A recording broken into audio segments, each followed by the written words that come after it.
Hi guys, I'm going to review a new release. I'm going to review the new Esham EP compilation, the EP collection 1991 to 1994 remastered. It recently just came out a couple of weeks ago on acidrap.com, and I thought I would give it a wee review. So this is what it looks like here. You've got like the skull in the middle, and you've got like four. You've got some of the different front covers, the four different front covers on like in the skull, which is pretty cool. And this is what it looks like inside. You've got like the skull again, but it doesn't have anything in it, but it has like Esham at the top, which is pretty cool.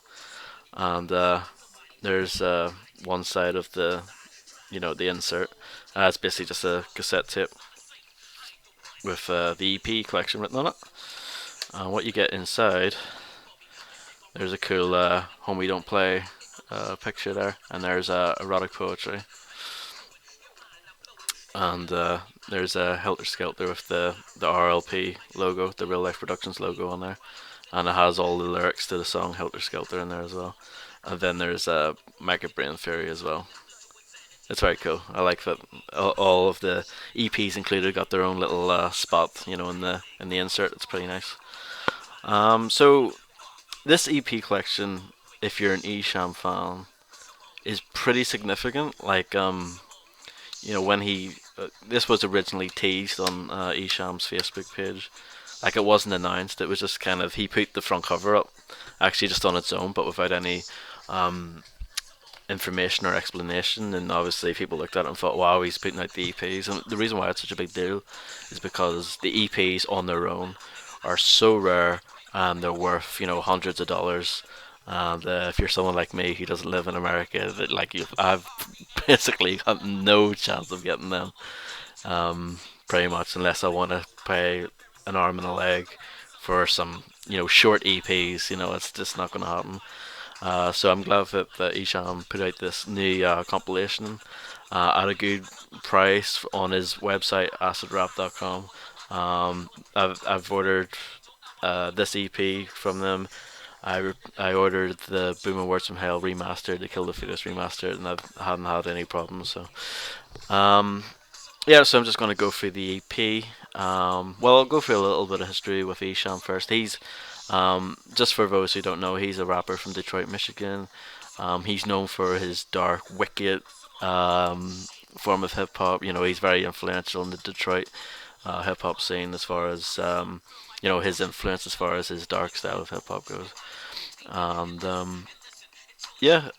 so yeah, his first album, Booming Words from Hell, came out in 1989, and what he did after that was that he put out two EPs. First he actually re-released Booming Words in Hell in 1990, but with a slightly altered track listing, and then in 1991 he put out two EPs, which are included on this EP. Homie Don't Play It and Erotic Poetry, and they both came out on the same day. So I'll just go through the tracks here, and yeah, just give you a short little rundown of what I think of them and what they're about and things like that. So starts off with the Homie Don't Play EP first. It's chronological, so it sort of makes sense. Homie Don't Play is the first song on the Homie Don't Play EP. It uses a very familiar sample if you listen to a lot of hip hop, especially West Coast hip hop. It samples the song Atomic Dog. You'll recognize it as soon as you hear it. And yeah, so Homie Don't Play, very good song. I like it. It's good, sort of bouncy kind of song, and very good flow and stuff like that from Esham. You'll notice that on the Homie Don't Play EP, he pitches his voice up a little bit because he's like sort of this Homie the Clown character. Um, it doesn't bother me personally, and the fact that it's only for an EP, it doesn't really bother me that much. So yeah, it's not that big of a deal. As a one-off, it's fine. Well, it wasn't a one-off because he later brought back the homie character, but whatever. The song after that is Some Old Wicked Shit remix. It's a remix of a song that was on his first album, Booming Words from Hell. What he did was basically make a more chill version of that song, and Yeah, pretty good remix. He didn't change the lyrics or anything like that. You know, some remixes in hip hop will add new lyrics or like new guest features or whatever, but he doesn't do any of that here. I think he re-recorded the his actual vocals though, so it's not just a new beat. I think he actually recorded the lyrics as well, so that's pretty cool. So yeah, that's a solid remix. I think I prefer the original, but still pretty good. Um, Track three is Out Your Mind, which is the song that's on right now, and he raps his ass off on that song. Like he goes on and on and on, which is out of character for Esham. In fact, you know, if there's something I would say about him, I think sometimes he does short verses quite a lot. Like sometimes I wish his songs went on for a bit longer. Um, but yeah, he just goes on and on and on in that song, and it's really impressive. Um, that's how I would kind of sum up the Homie Don't Play EP overall. Like, it's not the beat wise, it's nothing really that special, but like he his rapping skill is just getting better and better. Um, and the last song in the Homie Don't Play EP is Cruising Down 7 Mile. Pretty straightforward song. It's got some nice kind of storytelling to it, but it's probably my least favorite track off that EP. So I'm moving on to Erotic Poetry, which came out the same day as Homie Don't Play. As you can guess from the title, it's four songs all about sex, pretty much. Um, so before getting this EP compilation thing, I used to think that that was by far the worst thing that Esham did in the 90s anyway. It was terribly recorded. I thought the songs were dumb. I just didn't like it that much. And I know that just from hearing the songs like on Spotify or YouTube or whatever. I never owned it, obviously, like the original one, but yeah. So I never thought that much of erotic poetry. Now that I have it and I've listened to it a couple of times, it's not terrible, but it's not very good. I think it is probably some of the worst. You know, it's easily some of the worst stuff he did in the 90s. And yeah, like rapping and stuff like that's okay, but it's so poorly recorded. Like Homie Don't Play is nothing, you know, it's not particularly well recorded either, but you know, it's at least it's better. You know, I don't know why erotic poetry sounds so bad. Um, so let's go through some of the tracks on that. The title track, Erotic Poetry. Um, Not much to say. It's okay. It's probably the best song of the EP. Second song, The Jawbone. Um, I won't go. I don't think I need to say much more about that one. The Real Feel he's talking about. That's the third track. He's talking about, you know, the difference between, you know, he prefers the real feel because he doesn't want to use a Jimmy hat. And Please, he's basically the fourth song. Please, he's just talking about how he's always begging for what he wants from a woman. Let's just say, and some of the lyrics in that song are pretty disturbing. Actually, I think he uses some force in order to get what he wants there, which is not good. Um, so yeah, my opinion of that EP is not very high. I don't. It's not dreadful, but I would never have gotten. I probably would never have gotten it on its own, especially at the ridiculous price that it goes for online. So the next EP came out in 1993, and it was served as like a primer for the next Esham album at the time, Kill the Fetus, which is one of his best. That's an excellent album. Um, so Helter Skelter, it also has four tracks. The first one, Helter Skelter, is one of his more popular songs. It's actually the first Esham song I ever heard. I saw the music video for it on YouTube, and I was really impressed. And but that song ended up on Kill the Fetus as well. But the version on the music video and the version on Kill the Fetus was actually censored.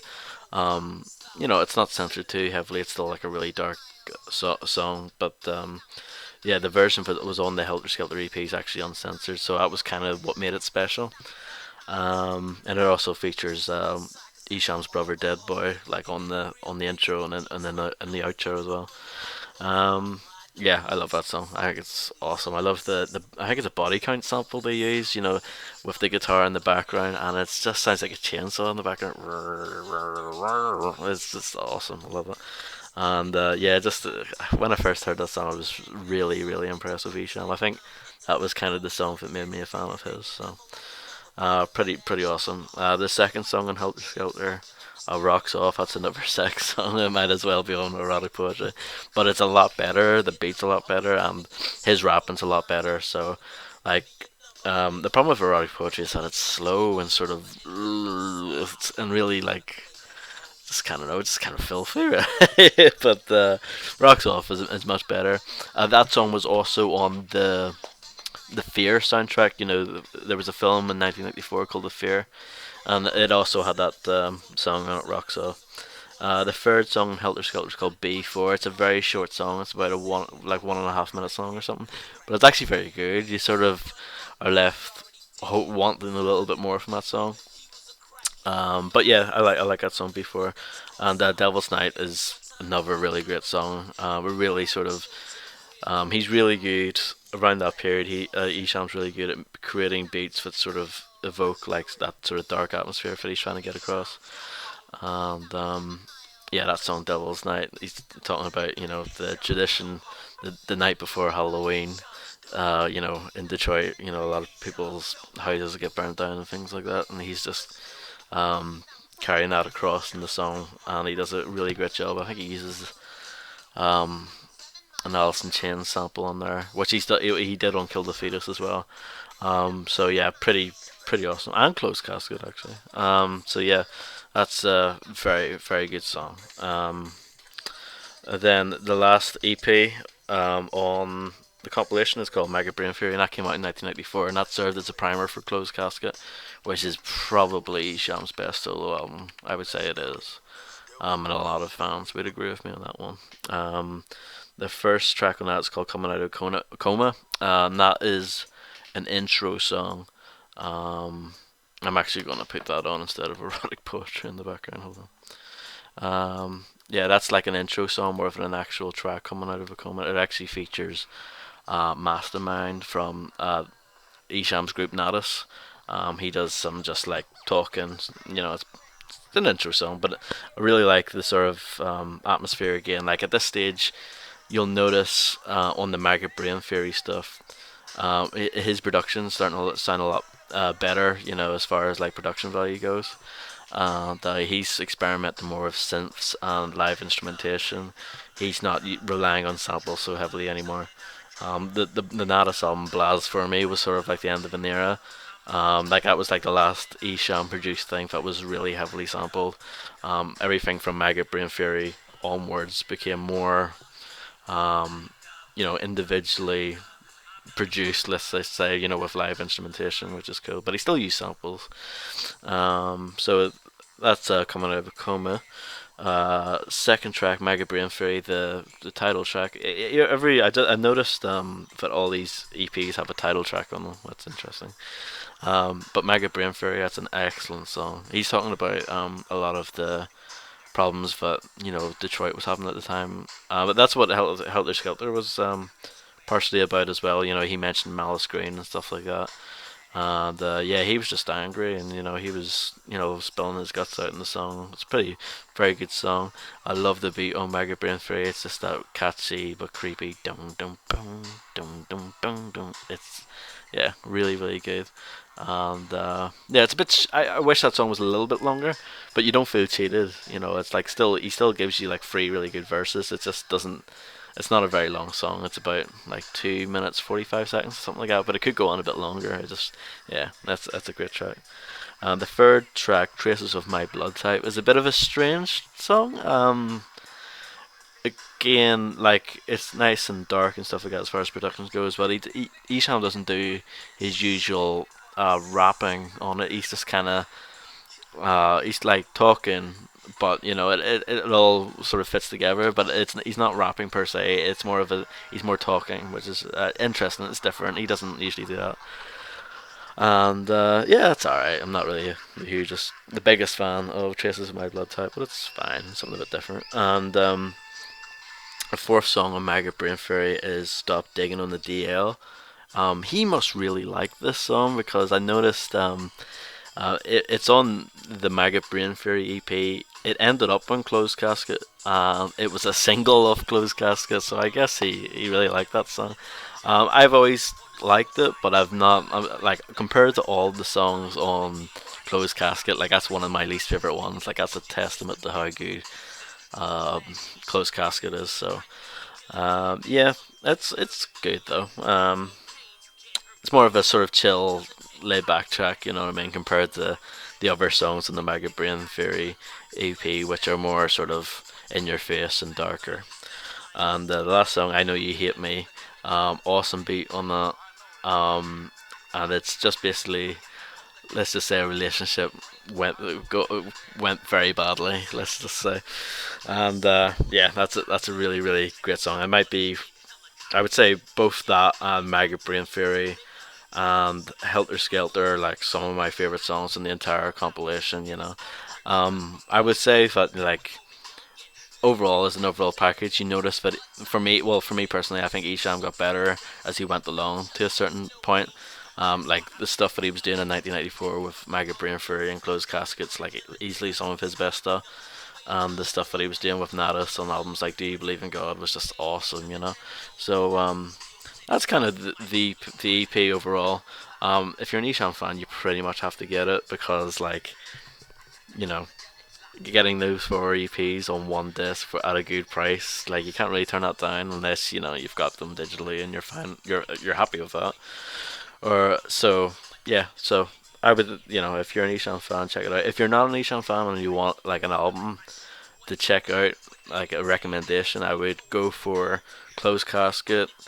And yeah, I would go with Closed Casket because even though it's like dark, I think there's quite a lot of catchy songs in there, and there's great variety on that album. So yeah, I would check that one out. So yeah, I might do more album reviews if there's any demand for it whatsoever, and we'll see what happens. Okay, thank you.